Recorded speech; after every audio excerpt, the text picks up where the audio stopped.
Hello, everyone. Welcome to the Lifestyle-Based Healing Podcast. Today, we're talking about weight loss, and there's a good reason for that. I'm joined here with my co-hosts, Robin and Mom. Robin, say Hi, hi, Mom. everyone. Hi, everyone. And let us know, Mom, because this is kind of your idea and your inspiration for a topic. What got you inspired about weight loss, especially this time of year? Yeah, I mean, it's a big topic. As I'm meeting with my clients every day, I keep hearing it come up about, oh, the holidays are coming, and what if I regress and we're going to have all this food around, and I regress and I start gaining the weight that I've lost. And more importantly, the plateau, the weight loss plateau, because some of my clients, they've been going along great and they've hit the plateau and now they're actually bumping up against the holidays and they're very fearful. They're fearful of what's going to happen. And, what I know is that we have to really, through the holidays, maybe the goal is staying the same, not gaining weight. Maybe it's a lot to ask to kind of try to lose weight, but if you're at that plateau, I understand that's what I want to focus on in this podcast is what can you do? What are some of the common pitfalls and that sort of thing? I want to walk you through those elements so that you can either get off the plateau before you go through the holidays or just to really help you maintain through the holidays. Yeah, so oftentimes when it comes to weight loss, I think there's misconceptions around it, and part of our job is to break those down. So I'm looking forward to that today. Let's start with the idea of like where are the common pitfalls when it comes to weight loss? Where do people typically go wrong? Okay, it's a great question. I think the first one I see most often is those little splurges, okay, or everything in moderation. Those things. I've had a client years ago that she goes, well, I have a little treat now and again, and I said, okay, let's do a meal audit. Let's really see what are you eating throughout the week and write it down, and we'll take a look. And she was really shocked when she realized how much she actually had her little treats or her splurges. They were multiple times a day. And so, what we know in studies we that do this sort of work, looking at how people estimate how much they eat, is that people underestimate how much they eat by 20 to 50%. So it's really hard to kind of know how much am I taking in too much. So I think that really looking at and saying, are you that person that's going, I'm just going to have a little splurge or everything in moderation? Because, a bite here, a bite there, a cookie there, a bowl of ice cream there, it really does add up. And that might be contributing to this weight loss plateau or just, that stalling of weight loss. Okay, that's the first one. Yeah, it's Uh, definitely the case that when you ask someone like what you've eaten and you start to have a conversation about it and they start to actually sit and think back to what they and recall what they've been eating, a lot of times they'll think of, one splurge they had, but the longer you sit there and talk about it, oh, it becomes, oh, I also had this little thing and that little thing. And pretty soon you realize, oh, this isn't happening just like once in a while. It's happening like repeatedly, three, maybe four times a week. And that's a significant drag on any sort of effort to improve your health. So, those things that we do repeatedly are the things that really we become and dictate our success. So, I think that's a good one to point out for sure. Yeah, and I wanted to point out too that it's not intentional. We just forget, okay, and we're not trying to like be hide it or anything like that. We just sort of forget and we don't realize how they stack and they Right. build up those little splurges for Hmm. sure. And then What the other other big things? well, before I go on to that, the other thing about those splurges that I wanted to point out is they really keep your taste buds hooked. Okay, and let your brain know that maybe you aren't completely committed to this whole process. And, this committed, that being committed to a result needs to happen. Okay, but you also have to be committed to the process of achieving the result. And that's a big thing. And so I think sometimes we want the result, and we are kind of doing it. And this is what happens with the splurges, but we're not completely full on in that, yeah, I need to commit to actually this process of achieving that result. So that's another thing when it Yeah, goes it's with. it's it's mental and physical. Like you said, mentally, like you haven't fully mentally or emotionally committed to your new life and your new process and your new, path to health. But also physically, your taste buds won't adapt as fast if you're still letting in some of those old treats. So yeah, I agree with both of those for sure. Yeah, you're making it harder on yourself. The second thing I see happen with the with weight loss and hitting these plateaus is ignoring the impact that other lifestyle factors have, like stress and not sleeping and movement, and those things all have an impact on your weight, and not even just your weight per se. I mean, food's a huge component of it, don't get me wrong, but those things make a difference too. And if you are not sleeping well, not getting to bed, not paying attention to your gut health, not managing your stress well, not moving your body, all of that compounds too. We often just think of food and exercise. Those are the two big things, and they are definitely big levers in getting to your weight loss goal. But you can't underestimate stress and sleep. Okay, so I really want you to also consider those things as well, because they definitely impact your weight. And if you are stressed out all the time about not losing weight, okay, you're setting yourself up for failure because that's all you're focused on, and there's a lot of negative emotion that goes on with that. And what happens when you're stressed out for a lot of people is one of the ways they relieve that stress is they reach for food, or they reach for certain types of food, those ones that trigger your dopamine receptors that make you feel good because you feel bad because you're under stress. So you see how it's a vicious circle. And and so I think you can't ignore this. And some of the things I help my clients see is sometimes when you're managing weight loss and trying to achieve weight loss, we have to look beyond just what's on your plate and look at the reasons why you're choosing to eat some of those foods that you crave. And I heard it said really well by a life coach once that we don't have necessarily, a lot of us don't have an overeating problem. We have more of an underfeeling problem because we sort of want to buffer those feelings with the foods that we eat. So really look at your stress level and what's causing that stress and try to lower that. And it may help with the cravings and help. Um, and again, don't underestimate sleep. Yeah, we know it's a huge impact. One of the things that opened my eyes to just how impactful some of those other lifestyle factors can be in your health is when I studied IBS. Um, some researchers showed that you're 10 times more likely to have IBS symptoms if you don't have good sleep the night before. And that was shocking to me because we always hear about it. We all kind of understand that, these other lifestyle things and pillars and wellness pillars affect our health. But to be able to quantify it in that scenario, like kind of opened my eyes to like this is a huge thing.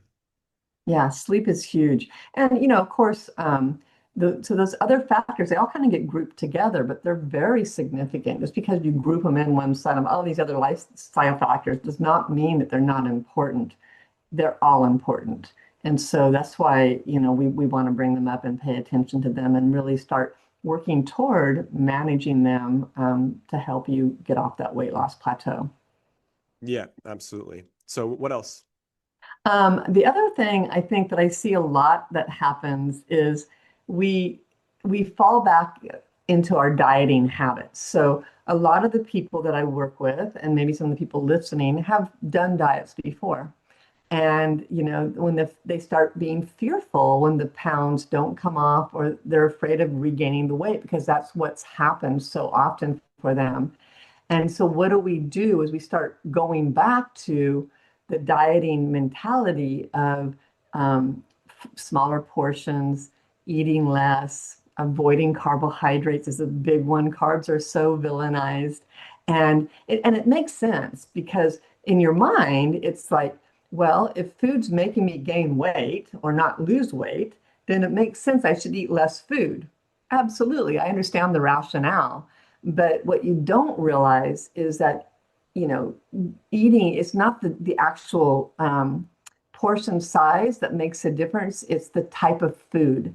So there are foods, and we'll talk about this, that are more calorie dense, and others that are more nutrient dense, and they're not created equal. So, but I really I hear it all the time. You know, I recently had a client this week, and she was telling me, I've hit a weight loss plateau. I don't know what to do. And I knew what she was thinking because she said, I am only eating a cup of oatmeal in the morning, and I think I'm eating too many carbs. So two things came up. One was she was having the carb phobia happen, and because oatmeal's a carbohydrate, because it's a grain. But by the way, the berries that she was putting on her oatmeal is carbohydrate too. So fruits and vegetables fall into that category, but we only think of grains. And then the other thing that was coming up for her was the portion. She really was starting to fall back into this diet mentality of I need to eat less and I need to avoid carbs. And yet she has lost 30 pounds eating those foods. So we had to go the next level down and say, well, what other foods might you be eating that are causing you to be at a weight loss plateau? And are you actually eating enough? And so this idea of not eating enough is a big deal because we have to be eating enough to keep our metabolism going. Otherwise, the less you eat, your body just thinks it's starving. Okay. And it starts sort of slowing down and holding on to everything tighter. So, this idea of eating less and less and less. And I've talked to clients that have come to me, been on 800 calories a day and have stopped losing weight. And it's like, how does that even happen? Well, everything's slowed down so much. Their body's just trying to stay alive. And so it thinks it's starving. It doesn't know that you're dieting. So that's one of the problems, I think, is we fall back into those dieting habits. And if diets work, we don't have to keep going on them. They just don't. We've seen it numerous times, haven't we, Dylan? They Hmm. just don't work. Yeah, it's so much about just eating better quality food, and that seems to just really break people out of those plateaus. Yeah. Cool. What are some tips to overcome these plateaus? So I think the idea of you know, eating more to lose weight, I'm a huge fan. I mean, my clients are often shocked when they're like, well, how much should I be eating of everything? And I'm like, I don't really care. And they're just like, what? Yeah, I don't even know what you're telling me here. Because, and it's like, I do care about what you're choosing to eat, but how much of whatever food you're eating doesn't really matter. Because when we're choosing very nutrient dense foods, then it's very hard to overeat your calories. And there are a few exceptions that we'll talk about. But, this idea of calorie density versus nutrient density is a concept that it's really sometimes hard for people to get. But I want you to imagine your stomach, and if you took 500 calories of different types of foods, let's say we do oil and we do cheese and we do meat and we do potatoes, rice and beans, and fruits and vegetables. When you put that same number of calories, and they're across the board, they're the same number of calories, they fill your stomach up very differently. And, the oil barely fills it up. The cheese fills it up a little bit more. The meat fills it up a little bit more, but you still have this much left in your stomach that's not filled. And you start adding those, potatoes and rice and beans and fruits and vegetables, that it'll fill your stomach up a lot. So the 500 calories from those foods, by the way, their magic ingredient is fiber, will fill you up and make you feel full, and your body loves them, your gut loves them, from a fiber perspective, and you get healthier, you feel better. It's very different than eating that 500 calories from those other foods. And so to feel full, if you're eating the meat and the cheese and the oils, you have to eat more. You have to eat a lot more, and then you have more calories. Does that make sense? I hope it does, because this is a big concept for a lot of people to when they finally get it, it makes all the difference in the world, and they can understand that, oh, I mean, I hear it all the time. How can I eat this much food and still lose weight? It really does make a difference. And, they let go of that restriction and deprivation that come with dieting when we just change the type of food. Hmm. Yeah, and so there are, what sort of like quick ideas can we use to lose weight? Like, what are some of the main focuses that you have people go for? Yeah, so the foods that I see that keep people stuck when we hit the weight loss plateaus, the ones that I'm looking for when I'm working with my clients, and it's the healthy foods that they believe are healthy and that they need to be having in their diet to be healthy that sometimes sabotage their weight loss. And on the top of the list are more of those animal protein type foods. We've done videos on, how much protein do we need and why we're able to eat so much of it. And, we don't need as much as we think. And remember what comes with those foods, and that's the meats, the dairy, the eggs, is a lot of fat. So, if you think about even if you're doing a lean piece of chicken or the salmon, you know, a salmon fillet, a 3 ounce fillet has to be 11 grams of fat. And chicken, 3 ounces of chicken has about a cup of it has about 19 grams of fat. So, and I want you to realize that a gram of fat is 9 calories per gram, whereas a carbohydrate, like a fruit, a vegetable, grains, are only 4 calories per gram. So you're just doubling your calorie intake when you add those foods in.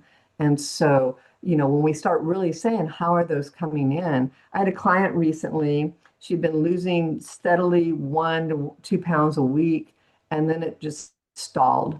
And she was like, I just don't know what I'm doing. And I'm like, let's go through your diet. And she had started adding in. She's like, oh, I started eating an egg a week, and I started putting some cheese on my pasta in the evenings, and those little things made a difference.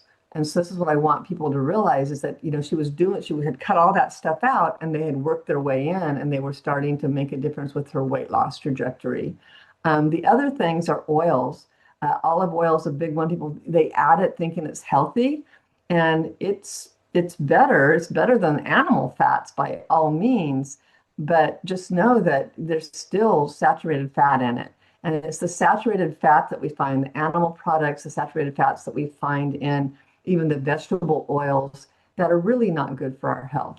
And so we want, the vegetable oils are lower, but they're still bringing some of that with them. And eating out is one of the hardest things to get away from oil. So when people start eating out again and really not being careful about how the food's prepared, that starts affecting their weight loss trajectory as well. The other ones is the Mediterranean diet that goes with that olive oil.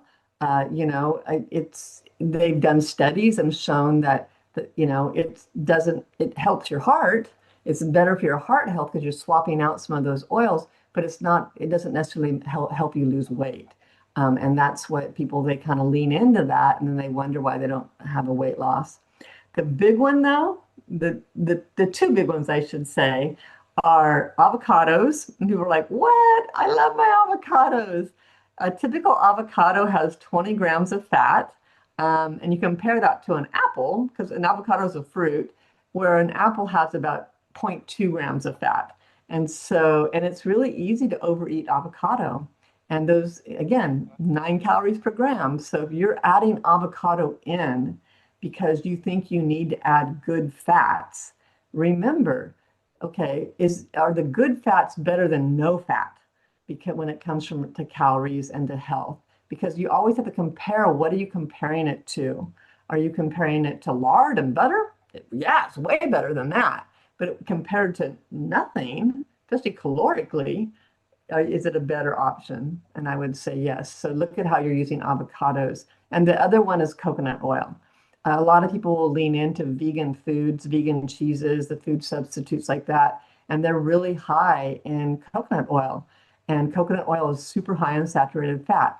Remember, saturated fats are those fats that drive LDL cholesterol, the bad cholesterol, and they're not good for our weight, our insulin resistance, all those things.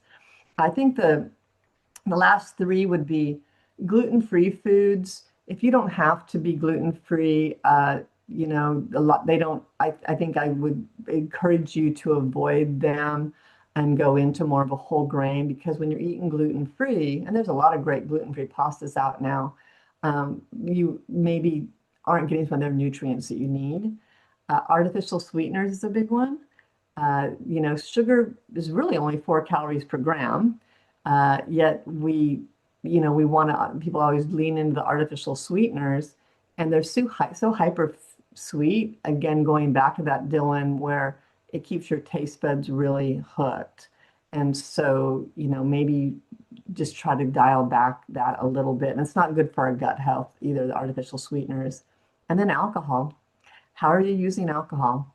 A lot of calories go in with that. And the recommendation is 20 grams a day for women and 30 grams for men. So they're just sort of empty calories. So did you get all that? Yeah. So let's say I just hit a weight loss plateau. What are some questions I can ask myself or like a mental checklist I can go through to kind of figure out and ascertain, well, why am I hitting this plateau and what can I do to change it? Yeah, and this is exactly what I do with my clients. It's like, I want you to answer these questions. Am I following my eating and exercise plan 100% of the time?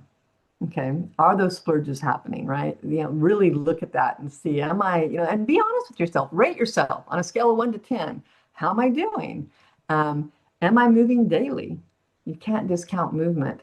It lowers your stress. It helps you sleep better. It's a great thing. You don't have to be killing yourself, but get out and move and, ask yourself, aim for 150 minutes a week, more if you can, but, are you moving daily? Ask yourself also, is my only measure of success the number on the scale? So sometimes we get super hyper focused on a certain number for whatever reason, and we miss all of the other good things happening.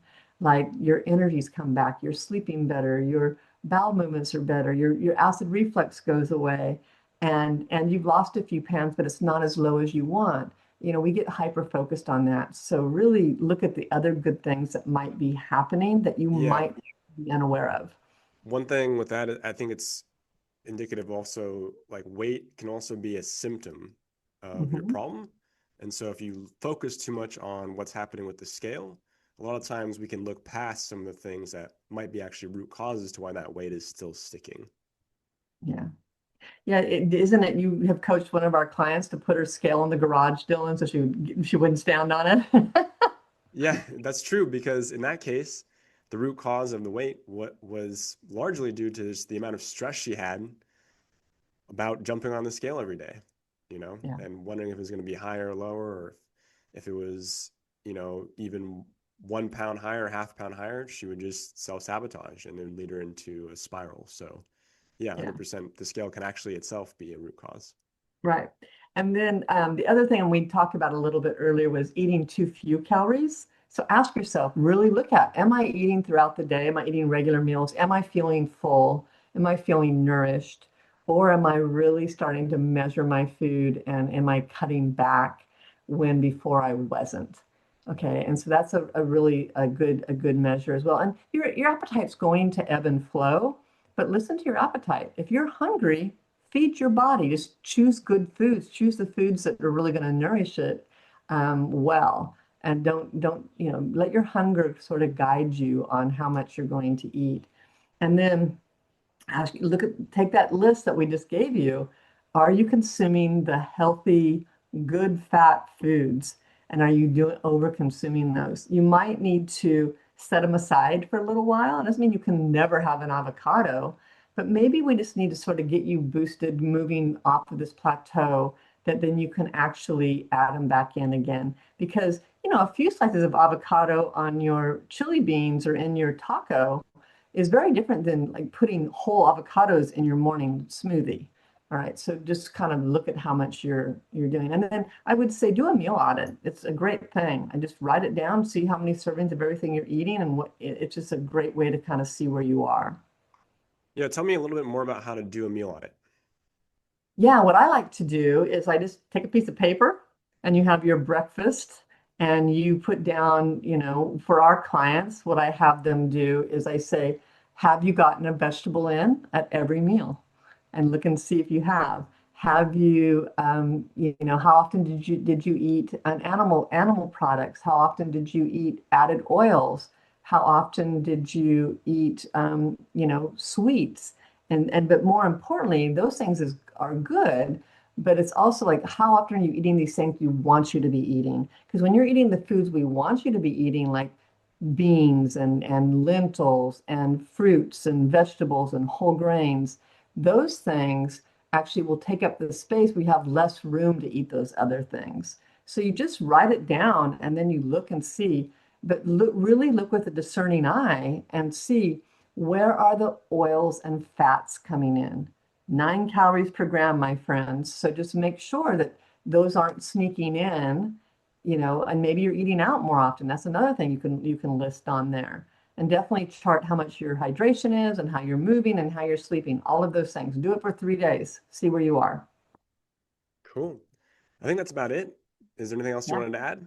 No, and I think the last thing I want to leave our listeners with is if you're in this spot of you're just hyper focused on losing weight or you're kind of beating yourself up over being in this plateau, take a step back, take a deep breath, let it, go back to your eating plan that was serving you really well and focus on something else for a while. Get out and move more, go spend time with friends, do a hobby that you like, and then come back to it.